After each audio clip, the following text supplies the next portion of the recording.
হাদিস আন্দোলন আপনাকে বুঝতে হবে। আহলে হাদিস আন্দোলনটা কি? আমাদেরকে তৃণমূল পর্যায়ে সমাজের একদম গভীরে, সমাজের গ্রাম থেকে গ্রামের মধ্যে আহলে হাদিস আন্দোলনের দাওয়াত প্রসার করতে হলে আমাদের কিছু করণীয় রয়েছে, কিছু দায়িত্ব রয়েছে। আহলে হাদিস আন্দোলন বাংলাদেশ। আসসালামু আলাইকুম ওয়া রাহমাতুল্লাহি ওয়া বারাকাতুহু। আলহামদুলিল্লাহিল্লাযী হাদানা লিহাদা ওয়া মা কুন্না লিনাহতাদিয়া লাউলা আন হাদানাল্লাহ। والصلاة والسلام على رسوله الأمين محمد صلى الله عليه وسلم وعلى آله وصحبه ومن تبعهم بإحسان إلى يوم الدين وبعد. من قول الله تعالى: أعوذ بالله من الشيطان الرجيم فبما رحمة من الله لنت لهم ولو كنت فظا غليظ القلب لانفضوا من حولك إلى آخر الآية. قال ابن مسعود رضي الله عنه: ما أنت بمحدث قوما حديثا لا تبلغه عقولهم إلا كان لبعضهم فتنة. رواه مسلم. وقال علي بن أبي طالب: حدث الناس بما يعرفون أتحبون أن يكذب الله ورسوله. رواه البخاري. আল্লাহ সুবহানাহু ওয়া তাআলার অগণিত প্রশংসা, কৃতজ্ঞতা ও গুণগান যে আল্লাহ সুবহানাহু ওয়া তাআলা আমাদেরকে আহলে হাদিস আন্দোলন বাংলাদেশের কেন্দ্রীয় তত্ত্বাবধানে আয়োজিত 2026 সালের বার্ষিক তাবলিগি ইজতেমায় আমাদেরকে আসার বসার তৌফিক দান করেছেন। আল্লাহ সুবহানাহু ওয়া তাআলার শুকরিয়া আদায় করে আলোচনা শুরু করছি। আলহামদুলিল্লাহ। সম্মানিত উপস্থিতি, আজকে আমার আলোচনার বিষয় তৃণমূল পর্যায়ে আহলে হাদিস আন্দোলনের প্রসার, আমাদের দায়িত্ব ও করণীয়। যদি আরবিতে বলতে যাই, এটা হবে নাশরু হারাকাতে আহলিল হাদিস আলা মুস্তাওয়া শাআবি মাসউলিয়াতুনা ওয়া খুতুওয়াতুনা আল মাতলুবা। আমি এই বিষয়ে আলোচনা পেশ করার চেষ্টা করব মুস্তাঈনান বিল্লাহ ওয়া হুয়া ওয়ালিয়ুত তাওফীক। সম্মানিত উপস্থিতি, একটা খটকা আপনাদের আসতে পারে যে আহলে হাদিস তো বুঝলাম, আহলে হাদিসের আন্দোলনের প্রসার কেন করতে হবে?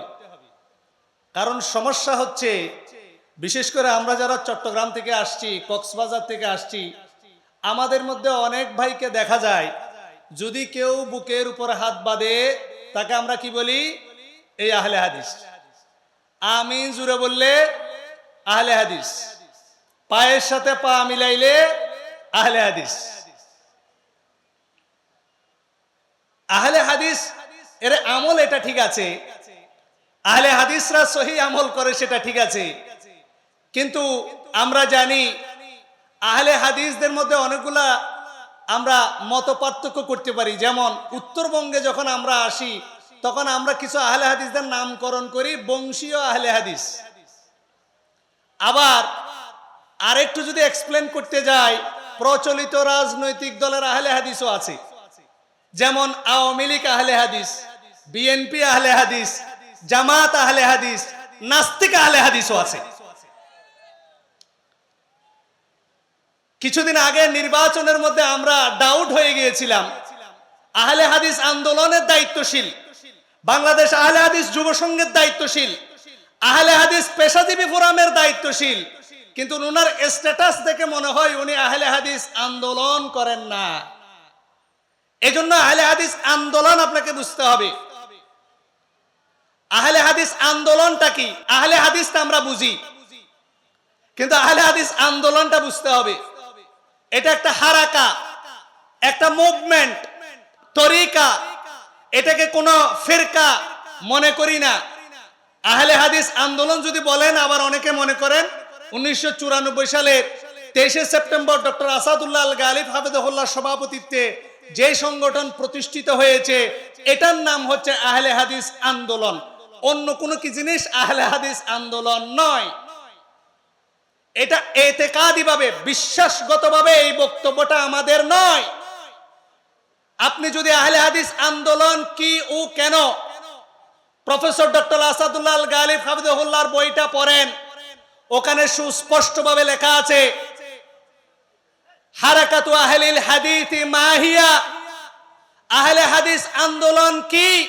সুস্পষ্টভাবে লেখা আছে, হিয়া হারাকাতুন ইসলামিয়াতুন খালিসাতুন মিন জামানি সাহাবাতি রাদিয়াল্লাহু আনহুম ইলা ইয়াউমিনা হাদা আল্লাতী তাদউ আন-নাসা ইলা আল-ইতিসাম বিল কিতাবি ওয়াল হাদিসিস সহিহা।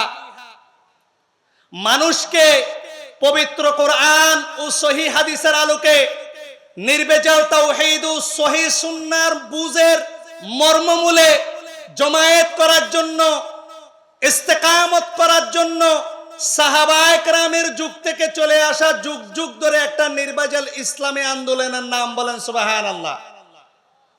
এটা হচ্ছে আহলে হাদিস আন্দোলন। বিশ্বাসগতভাবে আপনার বুঝ অনুযায়ী আপনি মনে করেন এটা শুধু সংগঠন নয়, এটা একটা পথের নাম, এটা একটা ফিরকায়ে নাজিয়ার নাম, যে ফিরকার ডাইরেক্ট রাস্তা হচ্ছে জান্নাতের রাস্তা বলেন সুবহানাল্লাহ। এটা আমাদের বিশ্বাস। আমরা এটাকে কোনো হিজব, আসাবিয়া বা জামিইয়া বলে শুধুমাত্র বিশ্বাস করি না। এজন্য আহলে হাদিসের আন্দোলনের দাওয়াত সমাজের তৃণমূল পর্যায়ে আপনাকে পৌঁছাতে হবে। কারণ মানুষ শুধু 20% আহলে হাদিস, 30% আহলে হাদিস, 50% আহলে হাদিস হচ্ছে। যদি কোনো মানুষকে আপনি পরিপূর্ণভাবে শতভাগ আহলে হাদিস করতে চান, তাকে আহলে হাদিস আন্দোলনের দাওয়াতের সাথে সম্পৃক্ত করতে হবে। এজন্য আহলে হাদিস আন্দোলন এটা কি আপনাকে বুঝতে হবে, এবং এটা কেন আপনাকে করতে হবে বলা হচ্ছে, হাদিহিল হারাকা হিয়া মুহিম্মাতুন জিদ্দান লিহিদায়াতিন নাস ইলাল কিতাবি ওয়াস সুন্নাহ আলা ফাহমিস সালাফিস সালেহ। মানব রচিত যত মতবাদ আছে, আজকে আমাদের যুগে আহলে হাদিস ভাইয়েরা আহলে হাদিস আল্লাহকে বিশ্বাস করে, তাওহীদের রুবুবিয়্যাত ঠিক আছে, তাওহীদ উলুহিয়্যা সে বিশ্বাস করে ঠিক আছে, তার তাওহীদ ফি সিয়াসিয়া ঠিক নাই, রাজনীতিতে তার তাওহীদ ঠিক নাই, রাজনীতির ক্ষেত্রে গিয়ে গুমরাহি হয়ে যাচ্ছে। সেখানে মনে করা হচ্ছে এখানে আহলে হাদিস আন্দোলন বা আহলে হাদিস হওয়ার প্রয়োজন নাই। নাউযু বিল্লাহি মিন যালিক।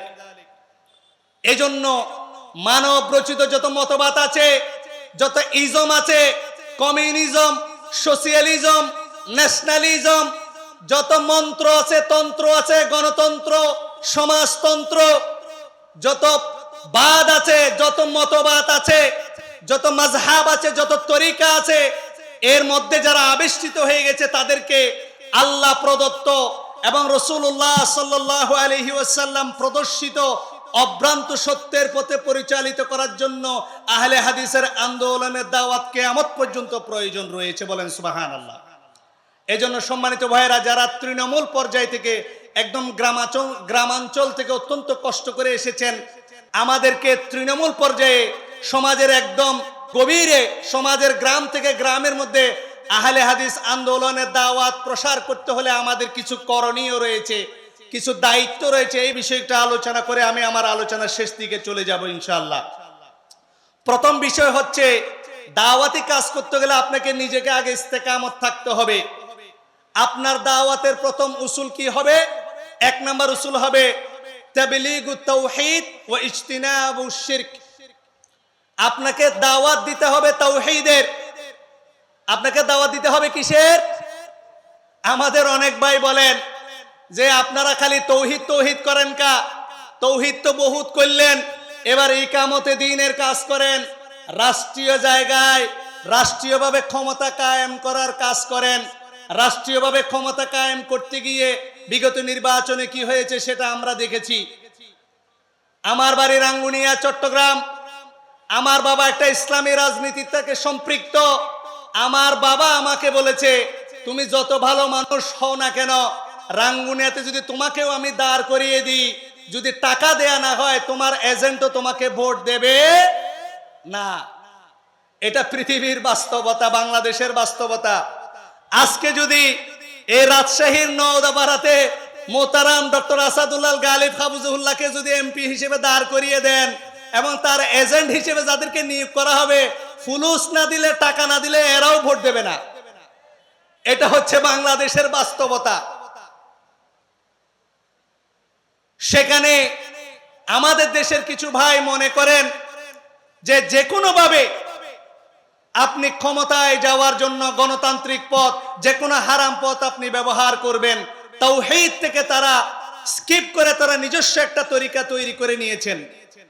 অথচ আল্লাহ সুবহানাহু ওয়া তাআলা সূরা নূরের 55 নম্বর আয়াতের মধ্যে আমাদেরকে ক্লিয়ার করে দিয়েছেন, একজন মুমিন বান্দা হিসেবে, মুসলিম জামাত হিসেবে আমরা কিভাবে ক্ষমতায় যেতে পারি। আল্লাহ বলছেন, ওয়াদাল্লাহুল্লাযীনা আমানু মিনকুম ওয়া আমিলুস সালিহাতি লা ইস্তাখলিফান্নাহুম ফিল আরদ কামা ইস্তাখলাফাল্লাযীনা মিন ক্বাবলিহিম। তোমাদের মধ্যে যারা নির্ভেজাল ভেবে জেনে শুনে ঈমান এনেছো, বিদআত পরিত্যাগ করে যারা সহিহ সুন্নাহর উপর আমল করেছো, আমি আল্লাহ সুবহানাহু ওয়া তাআলা ওয়াদা করছি তাদেরকে জমিনের মধ্যে আমি খেলাফত দান করব। বলেন সুবহানাল্লাহ। যেভাবে পূর্ববর্তী আমি প্রত্যেককে খেলাফত দান করেছি। ওয়ালা ইউমাক্কিনান্না লাহুম দীনাহুমুল্লাযী ইরতাদা লাহুম ওয়ালা ইউবাদদিলান্নাহুম মিন বাদি খাউফিহিম আমনা। আমি তাদের জন্য তাদের দ্বীনকে শক্তিশালী করব এবং তারা যে দ্বীনকে পছন্দ করেছেন সেই দ্বীনকে আমি শক্তিশালী করব তাদের জন্য। তারা আজকে যে ভয়ের মধ্যে রয়েছে, তারা আজকে যে অসহায়ত্বের মধ্যে রয়েছে, এই অসহায় ভয় ভীতি দূর করে তাদেরকে আমি শান্তি এবং নিরাপত্তা দান করব খিলাফত প্রদান করার মাধ্যমে। আপনার কাজ কি? নির্ভেজাল তাওহীদ জেনে শুনে আপনাকে ইমানদার হতে হবে, বিদআত পরিত্যাগ করে সুন্নাত, আপনাকে সুন্নতের উপর পাবন হতে হবে। আল্লাহ বলছেন, ইয়াবুদুনানি ওয়ালা ইউশরিকুনা বি শাইআ। তোমরা যদি খেলাফত পেতে চাও, তোমাদের কাজ হচ্ছে আমি আল্লাহর ইবাদত করা এবং আমি আল্লাহর সাথে কাউকে শরীক না করা। বলেন সুবহানাল্লাহ। এটা হচ্ছে খেলাফত প্রাপ্তির কাজ। সুতরাং ফি জামিই নাওয়াহিল হায়াতি, জীবনের প্রত্যেকটা ক্ষেত্রে তাবলীগুত তাওহীদ, তাওহীদ প্রচারের কাজ করতে হবে। সম্মানিত ভাইরা, 2 নাম্বার ওয়াজতিনাবুশ শিরক, শিরককে বর্জন করতে হবে। আল্লাহ সুবহানাহু ওয়া তাআলা, আমরা জানি কোরআনের আয়াত, ইন্নাল্লাহা লা ইয়াগফিরু আন ইউশরাকা বি। আল্লাহ সুবহানাহু ওয়া তাআলা তার সাথে শিরকের গুনাহ কখনো ক্ষমা করেন না। ওয়া মান ইউশরিক বিল্লাহ ফাকাদ দাল্লা দালালাম বাঈদা। যে ব্যক্তি শিরক করে সে পথভ্রষ্ট হয়ে যায়। সুতরাং আমাদেরকে অবশ্যই শিরক বর্জন করতে হবে। 2 নাম্বার ইত্তিবাউল হাদিসিস সহিহা ওয়া তারকুল বিদআ। আমরা জানি 2 নাম্বার আমাদের স্ট্যান্ড হতে হবে। আমরা প্রত্যেকটা ক্ষেত্রে চেষ্টা করব কোরআন এবং বিশুদ্ধ হাদিসের অনুসরণকারী হওয়ার জন্য, বিদআতকে পরিত্যাগ করার জন্য।